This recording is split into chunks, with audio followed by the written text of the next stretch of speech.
त्या जगामध्ये नारीचं जीवन कठीण आहे, भले ती जगाची शक्ती आहे पण तरीही तिचा प्रवास मात्र कठोर आहे. तिच्या जीवनामध्ये संपूर्णतः मर्यादा असावी. मर्यादेचं उल्लंघन झालं की जगातला रावण तिला कधी घेऊन जाईल सांगता येत नाही.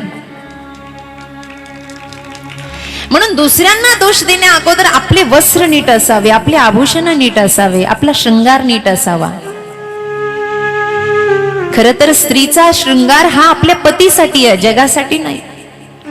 तिनं नटावं आपल्या पतीसाठी, जगाला अंग प्रदर्शन करू नये. आणि जी स्त्री मर्यादेत आहे ना, कुणाच्या बापाची टाप नाही तिच्या अंगाला हात लावायची, कारण स्त्री शक्ती आहे, जननी आहे.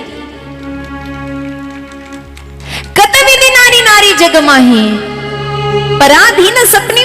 बाळ बेटा, पूर्व अवतारात तुझ्याकडून चुकी झाली म्हणून प्रभूने तुझा त्याग केला, आता तू नीट वाग.